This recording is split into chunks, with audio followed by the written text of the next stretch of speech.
Magandang umaga mga boss. Ngayon pong araw na to, iba naman po ang ipapakita namin. Ito po yung torta na may giniling na baboy original.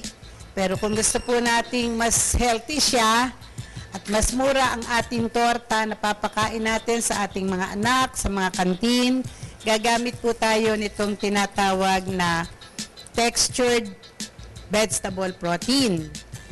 Ito po ay nagkakahalaga lang ng mga 90 to 100 pesos per kilo.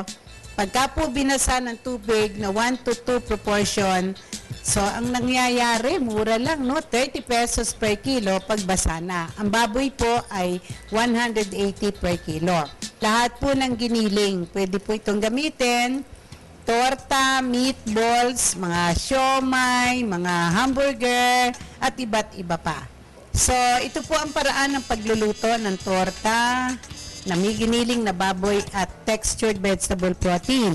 Ang TBP po, malaki po ang magagawa sa ating buhay. Mataas po sa protina, low in cholesterol. Lalagay po natin itong giniling na baboy. Pabayaan po nating maluto.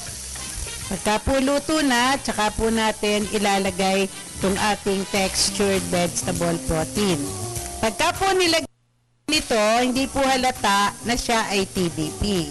Dadami po ang serving portions. At ang pampadami pa po at pampapaganda ng itsura ay ito pong patatas. Ito po yung itlog. Binati po ito, no? Ito po yung malaking torta, pampamilya. Ito po ang ating omelette na pwede pong pangkabuhayan.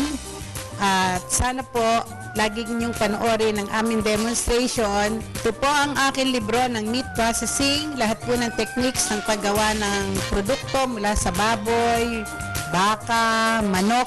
Nandito po. Good morning, boss!